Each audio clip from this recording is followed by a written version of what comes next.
when she started that rumor, it was so bad. And I remember she had this group of friends and they locked me in this like upstairs bathroom, like in the stalls, and they were like lighting little pieces of paper on fire and dropping them in the stall on me. Ugh. And I remember going to the principal. I finally got up the guts to go to the principal, and I was talking about who it was. And when I came out, she was sitting outside the office. Like, she knew that it was me, and the police were there, of course.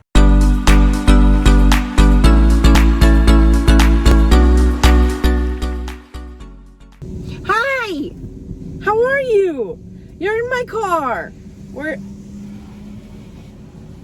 in the car wash. Sorry, I left for a minute there. Look at how dusty this is. I'm disgusting. Anyways, I thought today we would do mukbang. I have a hard time with, I'm raising my seat so I can see you better because I'm little. I have a really hard time with YouTube videos because I don't know what you guys want to see, what you want me to do. And I'm in Ontario, and in Ontario we are in a red lockdown. So my fun daily activity is going to the car wash. But today I thought I'm having my cheat meal today. I am not excited for, I think that the reason why I don't do mukbangs is I'm mukbang.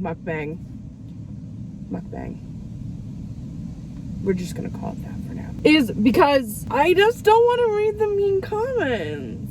This is my cheat meal. I'm gonna go ham. I want a poutine. A lot of you guys, I know a lot of my followers are not Canadian, and I know some America has poutine, but a lot of people like aren't familiar with it. So that today I'm gonna go ham. I am going to go to Burger King over here after my car wash, and we are gonna get some delicious food, and then we're gonna sit, we can eat it, and we're gonna just talk about some questions that you guys, that I get a lot. Tell you some stories about my life. Guys, it's coming.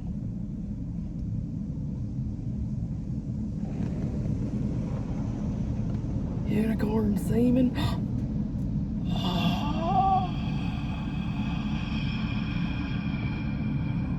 Anyways, what kind of videos do you guys want to see from me?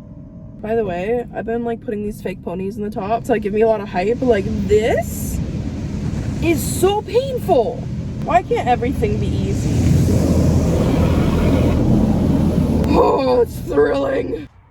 Over here in the left corner, we have a poutine. In the right corner, we have a Whopper Jr. with cheese, no onion, no tomato. In the center left, we have an orange pop. In the center right, we have a Hershey pie. And the crowd goes, wow. I was just checking if my neighbors were looking because someone's usually out. Adam was out here when I got home and I was like, leave. I totally get a lot of people have a hard time eating on camera. I don't. I have accepted the fact. We all know how I got to this position.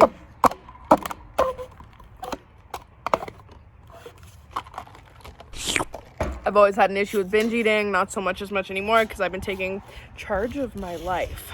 But I am an emotional eater. If I feel emotion, I eat.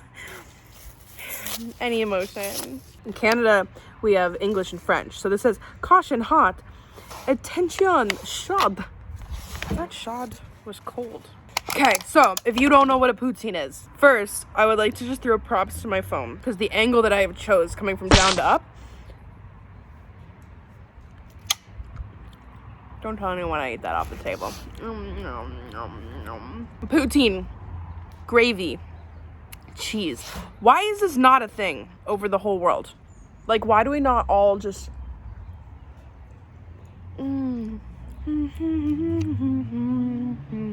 like, how is this not a delicacy everywhere? Like, this is our dish. We are known in Canada for bacon, maple syrup, poutines. I think that's kind of like our thing, but like, how is that not everyone's favorites? It's literally like the best. Like bacon, hello. Cheese. Just a second. Thank you, universe, for cheese. It's caused a lot of differences in my life.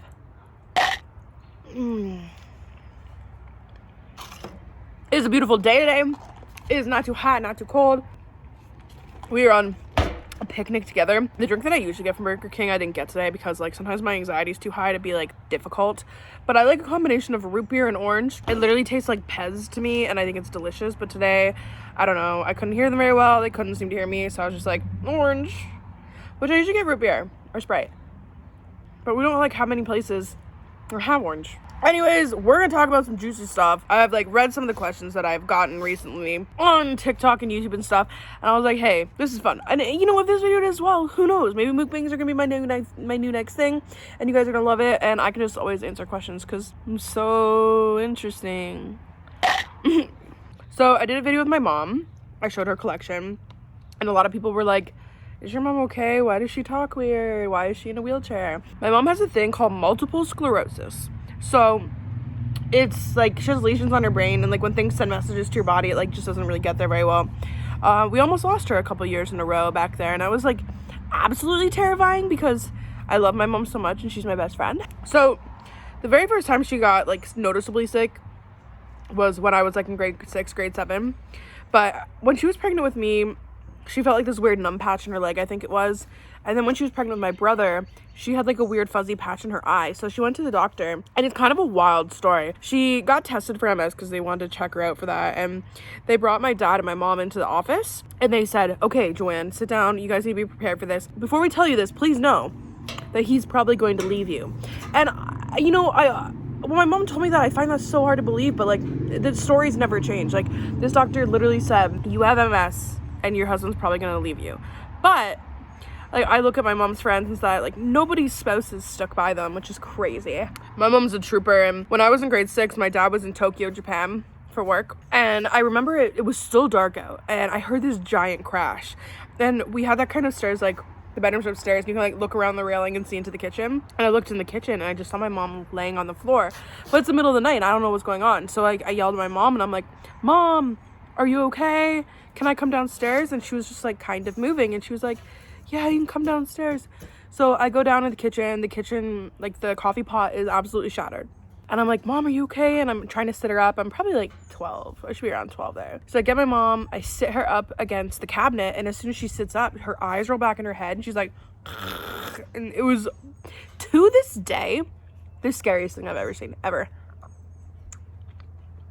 So I ran around the corner, and I called my grandma, because that's all I could think of to call. And she's like, okay, call 911, I'm on my way over. So it wasn't like deep in the middle of the night, it was like 5 o'clock, like the sun was just starting to come up, or 6 o'clock or something like that. And then I called 911, and the lady's like, is she breathing? And I just kept telling her, I'm like, I'm too scared. So the 911 operator's like, is your front door unlocked? I unlocked the door, and I ran back, and she's like, okay, like they're gonna be there any minute. And I remember her hanging up, and I was just so scared of the noise my mom was making, so because she was gurgling because she wasn't like getting enough air, and I just panic mode. I'm way better in crisis situations now, but I remember just like listening to the dial tone, and then eventually like I heard my mom calling out to me. So I went into the kitchen, and this is kind of around the same time the ambulance showed up, and they got my mom up, and they got her on the thing, and my grandma showed up. What she ended up having was like a vasovagal. She just like wasn't getting enough, they call it vasovagal, she got like not enough blood to her brain kind of situation, and she passed out. And my grandma, so like she never really liked kids at all, so as soon as my mom's out there, she's like, all right guys, get dressed, you gotta go to school. So she called the school and said what was going on, and it was crazy because we had this one teacher, Mrs. Peggins, I think, and like everyone talked about how mean she was, and she like gave me the biggest hug and was so worried.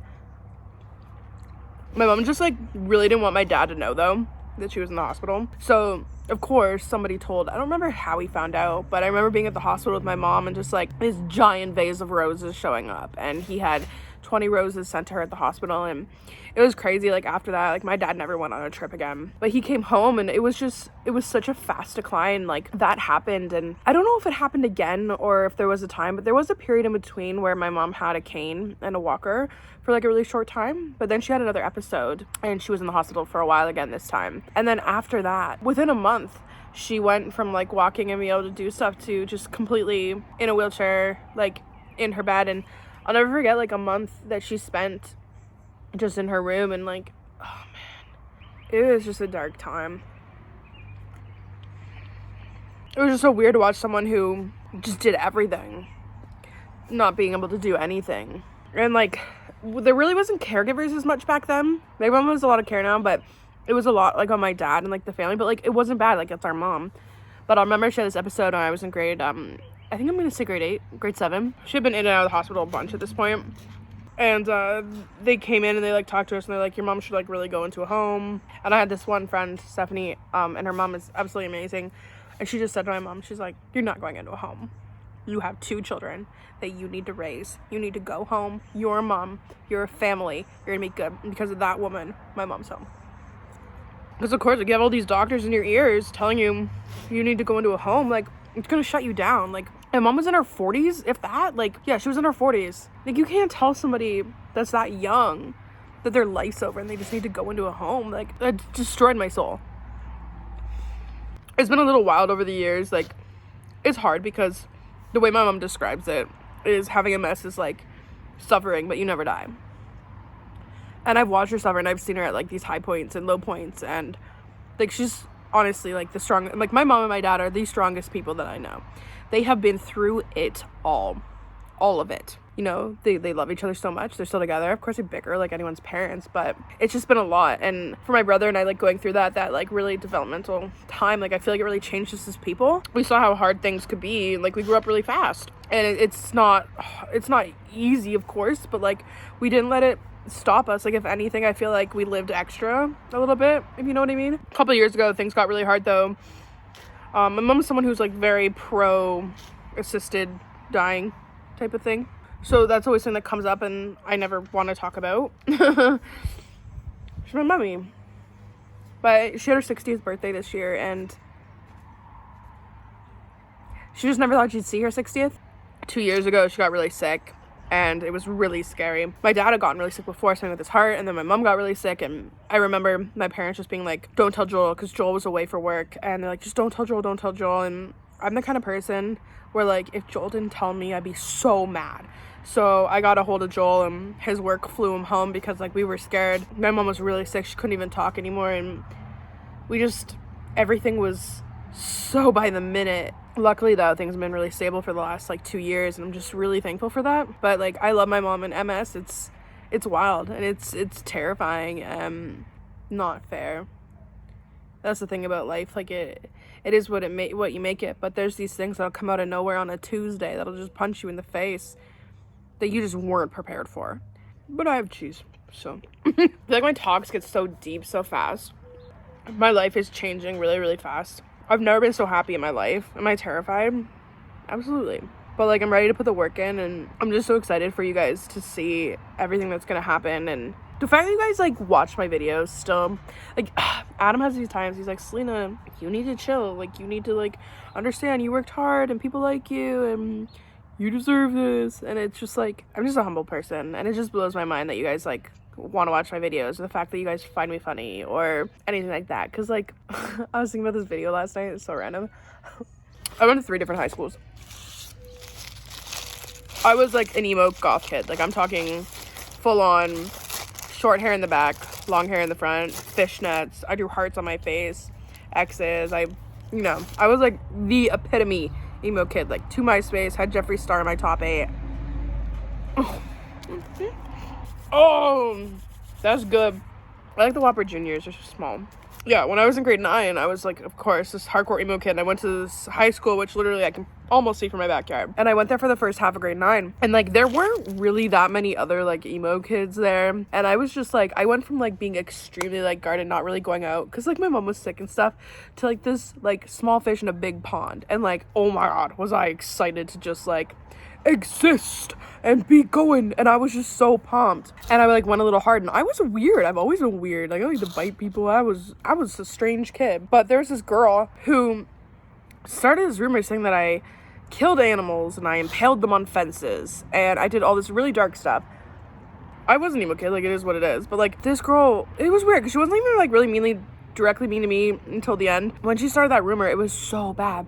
And I remember she had this group of friends, and they locked me in this like upstairs bathroom, like in the stalls, and they were like lighting little pieces of paper on fire and dropping them in the stall on me. Ugh. And I remember going to the principal. I finally got up the guts to go to the principal, and I was talking about who it was. And when I came out, she was sitting outside the office, like she knew that it was me, and the police were there, of course. So then they just tell me like, go ahead and walk home. So I'm like walking home, and she drives by, and they throw beer bottles at me, obviously, because like she knew it was me. Like that's exactly how it all went. Funny full circle moment. She's written me on Facebook to ask if I could come to her kid's birthday party. This ain't random, bitch. Anyways, yeah, I went to 3 high schools. I went to that one, then I went to St. Mary's for a while. I really liked there. I was like, my popularity was up and down. I was still a really weird kid, and there was this one guy. Okay, so I don't know what his problem was. He was like very jockey, where I was the total opposite. And I was walking to my bus, and he fully threw a rock at my head, and like I had a welt. And I'll never forget him getting in trouble, and his mom like writing a letter to my mom asking for me to like say that I lied because it was going to be on his transcripts, and I was like, no. Anyways, a lot of stuff went down in a lot of places. It was actually at that school where things got really messed up, and I ended up in the hospital. But then I followed a boy to another school, and I graduated from there. I have wild stories about high school, like literally wild. Sometimes I look back at the things that I've like lived through, because I know you guys know a bunch of it now, just from other videos and stuff, and I'm just like, whoa, I feel bad for that bitch. But like, that bitch is me. Like, I'm that bitch, you know? I don't think I'd be where I am today if I didn't go through all of that. The other day, I had that wild realization that, like, what you think of yourself is not what other people think of you or see you as. Sorry, I'm all over the place. I have ADHD. Can you tell? I get to meet my friend this week for the first time. COVID. But we're gonna go for a socially distanced cemetery walk. I'm wildly excited. I don't think I can explain to you. It's like a really old cemetery. It's gonna be so much fun. Also, my podcast is coming out again, which is gonna be awesome. Hopefully merch soon. Working on my next book. Everything's on and up. I'm just trying not to burn out. I hope that you've ate with me. I know a lot of people have a hard time eating, or like it's hard to eat alone. I always watch YouTube, but like this has been really fun. Just like, I know I'm talking to my camera, but I'm like talking to you guys, and I like, in my head, I'm like envisioning me sitting here, and I have like 4 people around the table that I'm just talking to. I appreciate that. I don't know if you're into these videos. Hopefully this blows up. Nothing of mine has. I see these compilations that other people make of me, and they have like millions and millions of views. And then like I post stuff. Also, 78% of everyone who watches my videos are not subscribed to me. That's wild. I killed a spider last night, and I feel bad about it. Picture this. It was 3 a.m. I'm sitting. I'm picking in my mirror at my face. Super magnifying mirror. Going at my pores with pointy ass tweezers. Something moves out of the corner of my eye. It's a spider. He's scaling the wall. I'm like, I'm gonna leave you alone as long as you stay away from me. Next minute I look up, he's right in front of me on my mirror. It stresses me out. I don't like taking a life no matter how small. But like, spiders freak me out, dude. Cheese. Look. Do you want some cheese ASMR? Ready?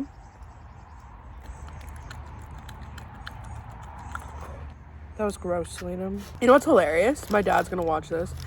My dad watches all my videos.